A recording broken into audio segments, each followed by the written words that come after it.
Advocate Vimala Binu, ഇപ്പോൾ ഹൈക്കോടതി ഉത്തരവ് പുറത്തു വരുമ്പോൾ അതിൽ ഒരു പരാമർശമുള്ളത് ഈ ജസ്റ്റിസ് ഹേമ കമ്മിറ്റി റിപ്പോർട്ടുമായി ബന്ധപ്പെട്ട് സർക്കാർ പുലർത്തിയ നിശബ്ദതയുമായി ബന്ധപ്പെട്ടാണ്. അപ്പോൾ ഈ നീതി പുലരുക എന്ന് പറയുമ്പോൾ നിയമവ്യവസ്ഥയും അതിനോടൊപ്പം തന്നെ സ്റ്റേറ്റും അതിൻ്റെ സംവിധാനങ്ങളും ഒക്കെ അതിനുവേണ്ടി നിൽക്കേണ്ടതല്ലേ? ആ നിലയ്ക്ക് ആ റിപ്പോർട്ട് ഒന്നുകൂടി കോടതി ചൂണ്ടിക്കാണിക്കുമ്പോൾ ഈ സർക്കാർ ഇടപെടലുകളൊക്കെ പരാജയപ്പെട്ടു പോയതുമായി ബന്ധപ്പെട്ടെന്നൊരു ധ്വനി കൂടി വരുന്നുണ്ടല്ലോ. അഡ്വക്കേറ്റ് വിമല ബിനു. തീർച്ചയായിട്ടും, അതായത് സർക്കാർ ഈ റിപ്പോർട്ട് ഇപ്പോഴും പൂഴ്ത്തിവെച്ചിരിക്കുന്നു. അതിന്റെ പല ഇമ്പോർട്ടന്റ് ആയ ഭാഗങ്ങൾ, പല ഇമ്പോർട്ടന്റ് ആയ ആളുകൾക്കെതിരെ യാതൊരുവിധ നടപടി നമുക്കിപ്പോഴും നമ്മുടെ പബ്ലിക് ഡൊമൈനിൽ അവൈലബിൾ ആയ മറ്റൊരു ഇൻഫർമേഷൻ ഇതാണ്. അതായത് ഒരിക്കലും ഹേമ കമ്മിറ്റി റിപ്പോർട്ടിൽ പരാമർശിക്കപ്പെട്ടിരിക്കുന്ന പരാതികൾക്കെതിരെയല്ല ക്രൈംസ് രജിസ്റ്റർ ചെയ്തിരിക്കുന്നത്. അതിനകത്ത് ഇപ്പോഴും ഇൻവെസ്റ്റിഗേഷൻ ടീമിനെ അപ്പോയിന്റ് ചെയ്തു എന്ന് മാത്രമേ ഉള്ളൂ. അല്ലാതെ അത് ക്രൈംസ് രജിസ്റ്റർ ചെയ്ത് അത് പ്രൊസീഡ് ചെയ്യുന്ന പോലും ഇല്ല വളരെ സീരിയസ് ആയിട്ട്. മറിച്ച് ഇത് ഒരു നിഗൂഢമായ ഒരു മൗനം പാലിച്ചു, ഒരു ലോങ് സൈലൻസ് ആയിരുന്നു ഗവൺമെന്റ് ഭാഗത്തുണ്ടായത്. ഇത്തരം കാര്യങ്ങളിലാണ് കറക്ഷൻ വേണ്ടത്. ഗവൺമെന്റ് സൈഡിൽ നിന്ന് ഇതൊരു കംപ്ലീറ്റ് പരാജയമാണ് എന്ന് തന്നെ നമുക്ക് പറയേണ്ടി. കാരണം ഹേമ കമ്മിറ്റി റിപ്പോർട്ട് ഇപ്പൊ ഈ പ്രോബ്ലംസ് ഉണ്ടായപ്പോൾ, ഈ ഒരു വലിയ ആഹ്വാനങ്ങൾ ഉണ്ടായപ്പോൾ മാത്രമാണ് ഇതിന്റെ സബ്സിക്വന്റ് ആയിട്ട് ആളുകൾ പരാതിയും ആരോപണങ്ങളുമായി വരികയും അതിനകത്ത് ക്രൈം രജിസ്റ്റർ ചെയ്യാതെ മറ്റു നിർവാഹമില്ലെന്ന് വരികയും അങ്ങനെ അതിലും ആരോപണങ്ങൾ ഉന്നയിച്ച എല്ലാ കേസുകളിലും പരാതിക്കാർ പോലീസിനെ സമീപിച്ച കേസുകളിൽ അല്ലാതെ പരാതികൾ രജിസ്റ്റർ ചെയ്യപ്പെട്ടില്ല. പല പരാതികളും എനിക്ക് തോന്നുന്നു രജിസ്റ്റർ ചെയ്യാതെ തന്നെ, ആരും തന്നെ നോട്ടീസ് ചെയ്യാതെ തന്നെ ആരോപണങ്ങൾ ഉന്നയിക്കുന്നു എന്നാൽ പരാതി കൊടുക്കാനുള്ള ധൈര്യം പല അതിജീവിതകൾക്കും ഇല്ലാത്തത് കൊണ്ട് തന്നെ അവർ പരാതി കൊടുത്തിട്ടില്ല എന്നുള്ളൊരു സ്റ്റാറ്റസും ഉണ്ട്. സോ ഇത്തരം കാര്യങ്ങളിൽ ഗവൺമെന്റ് ഭാഗത്തുനിന്നൊരു സീരിയസ് ആക്ഷൻ ഉണ്ടായി, അല്ലെങ്കിൽ ഗവൺമെന്റ് അത് വിജിലന്റ് ആയിട്ട് അതിനെ പ്രോസിക്യൂട്ട് ചെയ്യാൻ മുമ്പോട്ട് നിന്നു എന്ന് നമുക്ക് പറയാൻ കഴിയുകയില്ല. ഗവൺമെന്റ് ഭാഗത്ത് കുറ്റകരമായ അനാസ്ഥയും മൗനവും കുറ്റകരമായ രീതിയിൽ പ്രതികളെ സംരക്ഷിക്കുന്ന സാഹചര്യം ഉണ്ടായി. മാത്രമല്ല, ഒന്ന് ആലോചിച്ച് നോക്കണം, ഒരു ഭരണപക്ഷ MLA തന്നെ ഇത്തരത്തില് പ്രതിക്കൂട്ടിൽ നിൽക്കപ്പെട്ടിട്ട് അദ്ദേഹത്തിന് അദ്ദേഹം എന്തുകൊണ്ടും അദ്ദേഹത്തിന് എല്ലാവിധ അന്വേഷണങ്ങളെയും അദ്ദേഹത്തിന് ബെയില് തന്നെ കിട്ടാൻ കാരണം എനിക്ക് തോന്നുന്നു അദ്ദേഹത്തിന്റെ സ്വാധീനം തന്നെയാണ്.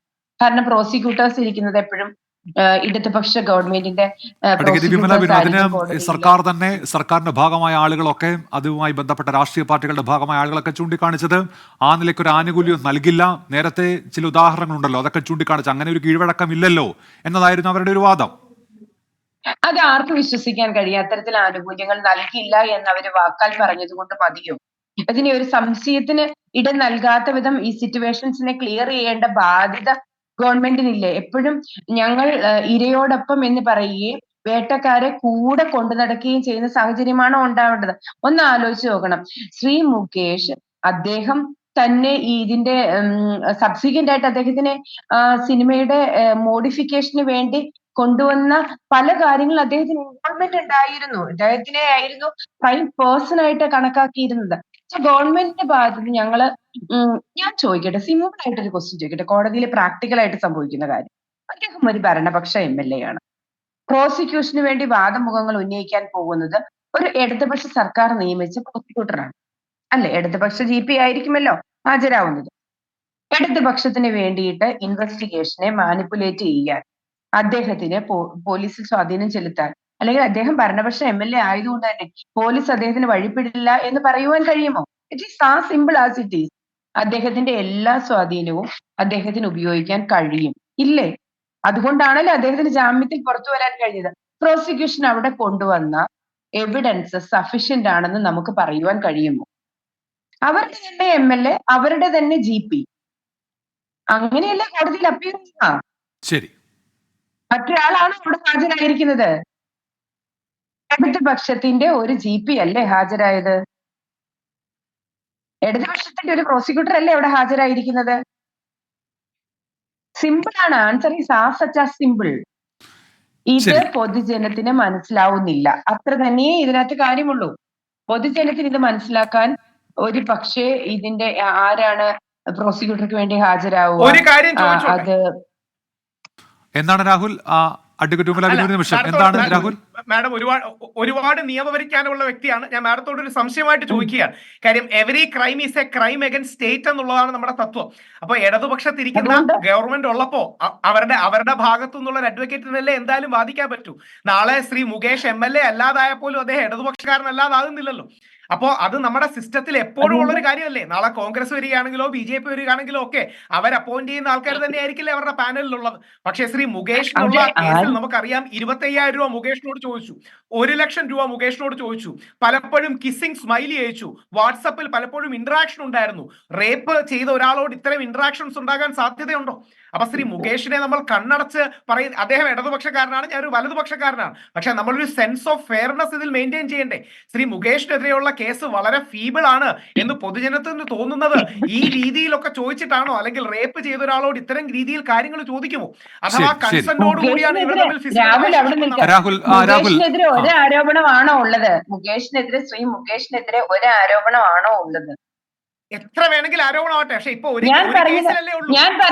രാഹുൽ, അഡ്വക്കേറ്റ് വിമല ബിനുവിന്റെ അവസരം വരുന്നത് താങ്കൾ ഒരു ചോദ്യം ഉന്നയിച്ചുകൊണ്ട് അവസരം നൽകിയതാണ്. അഡ്വക്കേറ്റ് വിമല ബിനു സംസാരിക്കട്ടെ, പറയൂ.